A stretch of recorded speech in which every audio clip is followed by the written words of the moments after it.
Hey gang, it's Rob here, talking about my week 2 submission for Weekly Beats, a website where you write a song in a week and then we all share them and listen to them. So structure of this video, how this is going to work. 3 things. I'm going to first talk about what my goal for the week was, as well as the reference song I used. I'm going to talk about what I did, exactly what's in front of you here on this project file. And then I'm going to talk about what I learned and how I did it. So if you're kind of looking for some more of the technical details of how I did things, it's in the last end of the video. All right, so part 1, goal reference.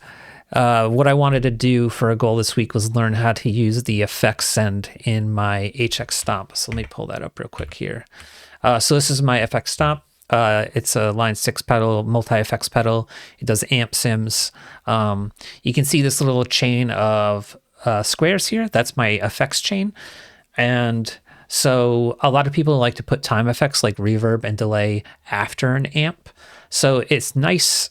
It's easy to do just on the line 6, but I wanted to use a different emulator I have called the Sansamp GT2. Really cool. I've had this thing for years. I used to use it when I played solo chiptunes a ton.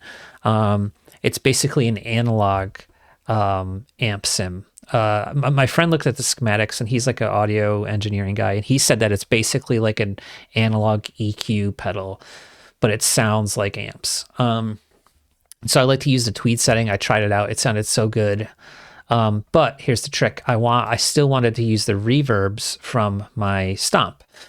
But use the reverbs as well as like the drives. But I wanted to send things to the GT2 and then back to this. So I figured out how to do that. I'll talk about that at the end of the video, but just to give you some context.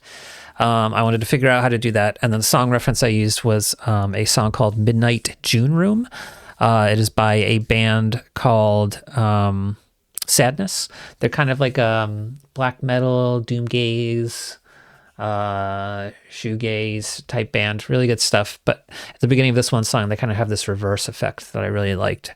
And I wanted to figure out how to use that. So goals and reference song done. What I did, here's the file. 3 tracks of vocals, 2 tracks of guitar. I had a lead. I ditched that and made that melody over in Reason. So here's my Reason track. And then what I have here, it's not actually bass guitar. Let's actually properly name this. It is a render of the guitar and synth loop, and then I reversed it. And so it kind of has like a reverse sound. Here's what that sounds like. It's the rest of the song basically, but reversed. So you can hear it kind of has that swell sound, which is pretty nice. But I already created this part, and then I put it at the end too. So vocals, pretty far away. Lots of reverb. Same effects as last week. Guitar. Bit Crusher is a new thing this week. Pretty nice. And then Reason is doing, again, a chiptune type sample. Lots of reverb, lots of chorus. Yeah, and so that's the whole song. I mean, it's pretty, pretty quick, pretty simple.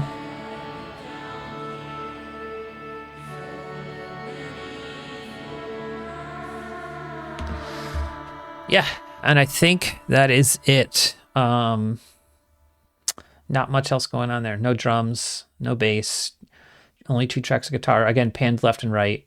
I'll talk about the patches a bit here, but yeah, just looped them up. I want to stop looping them up because I get a little clip at every loop. Not a clip, but it's more of an not like a meter clip, but it sounds like a clip. So I need to start planning to do like 1 full take. All right, last part. What did I learn and how did I do this? So what did I learn? I learned the effects loop. So again, looking back at the pedal, you can see on the side here, it has a send and a return. And so what I do is, let me pull up my HX Stomp here. Okay, it's turned on, so this will work. Patient and bear with me here. Okay, so I created a new patch, right? I have my compressor, I have my drives, including a bit crusher, but then I have an effect called an effects loop. So what happens is my pedal, the Stomp, does all these effects, and then it hits this, and then it sends things out here. And so what I do is I plug a patch cable from here into the input of this. It does the amp. This is my amp now. And then I go out back into the return. So you send and then you return. And then when it hits the return, it now has the amp sound. It goes through my delay and reverb. So it does all this stuff, goes out to the Sansamp, hits the new amp sound that I'm using, being an external pedal, and then comes back and does the rest. And it sounds so good. It's funny because I ended up using Bit Crusher, which like kind of crushed all that. But yeah, it sounds good. I'm probably going to use this setup for the rest of my songs. The Bit Crusher ended up doing something really cool. I wasn't sure what to use, but it has this drone to it. Let me just solo this. Like you can hear the notes, right? And they sound Bit Crushed, but underneath you hear that like, boom. That's from the Bit Crusher, which is kind of cool. I liked that. Was a pleasant little surprise. So that was nice and neat. Okay, so this reverse effect. I was trying to get it through reverse delay, reverse reverb. Wasn't really happening. But then, you know, I was able to get this sound after rendering. And it's super easy in Reaper. All you do is click a loop or whatever. You go to item properties, and then right here is reverse, and it just reverses that loop or that audio section or file. Super handy. I'm going to use that a ton probably. Very easy way to quickly reverse something. So that was a cool thing to learn.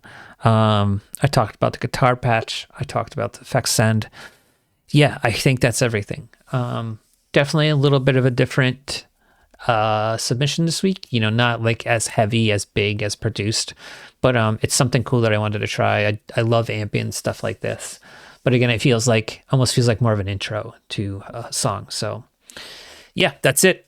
Stoked to hear what everybody did for week 2, and best of luck with week 3.